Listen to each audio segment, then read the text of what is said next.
اگر کوئی مجھ سے کسی مسئلے کے بارے میں استخارہ کروانا چاہتے، کسی کام کا حساب لگوانا چاہتے، کسی کام کے لیے وظیفے کا پوچھنا چاہتے ہو، یا قرآن پاک آن لائن پڑھنا چاہتے ہو، محفل میلاد النبی کے لیے بلوانا چاہتے ہو، تو واٹس ایپ کا نمبر ویڈیو پر چل رہا ہے، آپ لوگ مجھ سے رابطہ کر سکتے ہیں۔ اگر میرے بھائی یا بزرگ مجھ سے رابطہ کرنا چاہتے ہو تو واٹس ایپ پر وائس میسیج کر کے اپنا مسئلہ بتا سکتے ہیں۔ اگر بہنیں یا مائیں مجھ سے رابطہ کرنا چاہتی ہوں تو واٹس ایپ پر وائس کال کر کے مجھ سے بات کر سکتی ہیں، اپنا مسئلہ بتا سکتی ہیں۔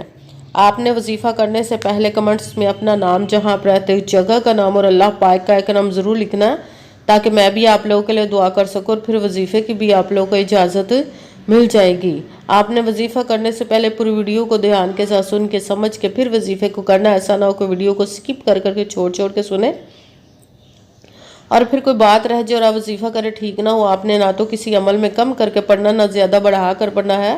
اگر کم یا زیادہ کر دیتے تو وہ ہمارا وظیفہ ٹھیک نہیں ہوتا، ہمیں کامیابی نہیں ملتی۔ اسی لیے آپ نے مکمل وظیفہ جس تعداد اور جس ترتیب کے ساتھ میں بتانے لگی، اسی تعداد اور اسی ترتیب کے ساتھ آپ نے اس عمل کو پڑھنا ہے۔ آپ اس عمل کو آج کے دن کسی بھی جگہ پر بیٹھ کر پڑھ سکتے، گھر میں، آفس، مدرسہ، یونیورسٹی، کالج، شاپ پہ، مگر جب پڑھنے لگے تو بالکل خاموشی، توجہ، سکون کے ساتھ پڑھنا کہ وظیفے کے درمیان نہ تو آپ نے کسی سے بات کرنی، نہ اٹھنا، نہ فون استعمال کرنا ہے۔ اگر ہم وظیفے کے درمیان کسی سے بات کر لیتے، اٹھ جاتے، تو وہ ہمارا وظیفہ ٹھیک نہیں ہوتا، ہمیں کامیابی نہیں ملتی۔ اسی لیے آپ نے مکمل وظیفہ پڑھنے کے بعد کسی سے بات کرنی، اٹھنا یا کہ فون استعمال کرنا ہے۔ آپ اس وظیفے کو آج کے دن کسی بھی وقت پڑھ سکتے، کسی بھی نماز کے ساتھ پڑھ سکتے، نماز کے علاوہ بھی پڑھ سکتے ہیں۔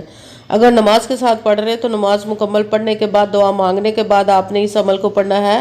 اگر نماز کے علاوہ پڑھ رہے تو باوضو ہو کر ایسی جگہ پر بیٹھ کر پڑھنا جہاں بالکل خاموشی، توجہ، سکون کے ساتھ آپ اس عمل کو پڑھ سکیں۔ جب عمل کرنے کے لیے بیٹھ کے تو سب سے پہلے ایک مرتبہ درود پاک پڑھنا، کوئی سا بھی درود پاک پڑھ سکتے، مگر درود ابراہیمی جو نماز میں پڑھا جاتا ہے وہ والا درود پاک پڑھ لے تو زیادہ بہتر، ورنہ کوئی سا بھی درود پاک آپ پڑھ سکتے ہیں۔ درود پاک پڑھنے کے بعد آپ نے ایک مرتبہ اعوذ باللہ من الشیطان الرجیم بسم اللہ الرحمن الرحیم پڑھ کر اپنے مقصد کی نیت کر لینی، جس مقصد، جس حاجت کے لیے آپ اس عمل کو پڑھنے لگے ہیں۔ پھر سب سے پہلے نمبر پر جو آپ نے وظیفہ پڑھنا وہ رب کائنات کے ایک اسم مبارک کا پڑھنا، یا رحمانو، یا رحمانو، یا رحمانو، یا رحمانو، یا رحمانو، یا رحمانو، یا رحمانو، یا رحمانو۔ اس کو آپ نے 11 مرتبہ 11 ٹائم پڑھنا۔ پھر ساتھ دوسرے نمبر پر قرآن پاک کی وہ سورت جس کو ایک مرتبہ پڑھے تو ایک تہائی قرآن پاک 10 پاروں کا ثواب ملتا ہے، اگر 3 مرتبہ پڑھے تو پورے ایک قرآن پاک کا ثواب ملتا ہے۔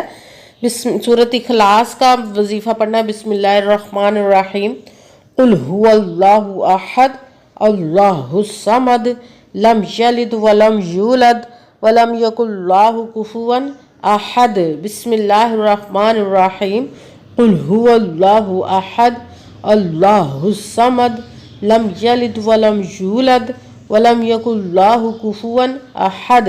سورۃ اخلاص کو آپ نے 21 مرتبہ 21 ٹائم پڑھنا۔ پھر ساتھ ہی تیسرے نمبر پر جو وظیفہ پڑھنا وہ رب کائنات کے 2 اسموں کو ملا کر پڑھیں گے تو ایک گنا جائے گا، یا رحیم یا کریم، یا رحیم یا کریم، یا رحیم یا کریم، یا رحیم یا کریم، یا رحیم یا کریم، یا رحیم یا کریم۔ اس کو بھی آپ نے 11 مرتبہ 11 ٹائم پڑھنا ہے۔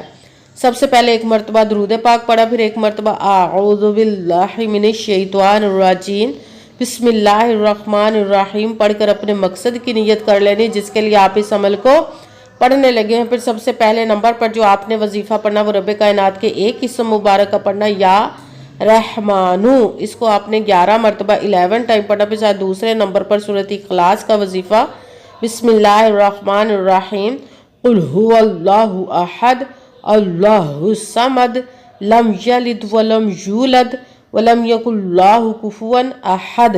سورۃ اخلاص کو آپ نے 21 مرتبہ 21 ٹائم پڑھنا۔ پھر ساتھ تیسرے نمبر پر جو وظیفہ پڑھنا، یا رحیم یا کریم، اس کو آپ نے 11 مرتبہ 11 ٹائم پڑھنا۔ پھر وہی درود پاک پڑھنا جو درود پاک آپ نے وظیفہ شروع کرنے سے پہلے پڑھا تھا۔ جب درود پاک پڑھ لیا اب آپ کا وظیفہ مکمل ہو گیا، اب آپ نے دونوں ہاتھوں کو رب کائنات کی بارگاہ اقدس میں بلند کر لینا۔ سب سے پہلے اپنے گناہوں کی بخشش کی دعا مانگنی، پھر جس مقصد جس حاجت کے لیے آپ نے اس وظیفے کو کیا اس کی خوب دعا کیجیے گا، اور دعاؤں میں مجھے بھی یاد رکھیے گا، میرے لیے بھی دعا کیجیے گا۔ جزاک اللہ خیرہ۔ جس مقصد جس حاجت کے لیے آپ نے اس وظیفے کو کیا، رب کائنات اپنے حکم سے، اپنے پیارے محبوب کے صدقہ سے، اپنے کلام پاک اور اسم مبارک کے صدقے اور اس پیارے پیارے ماہ مبارک جمادی الثانی کے جمادی الاول کے صدقے آپ کی تمام نیک و جائز حاجات کو قبول و منظور عطا فرمائے انشاءاللہ العزیز، آمین ثم آمین۔ السلام علیکم ورحمۃ اللہ وبرکاتہ۔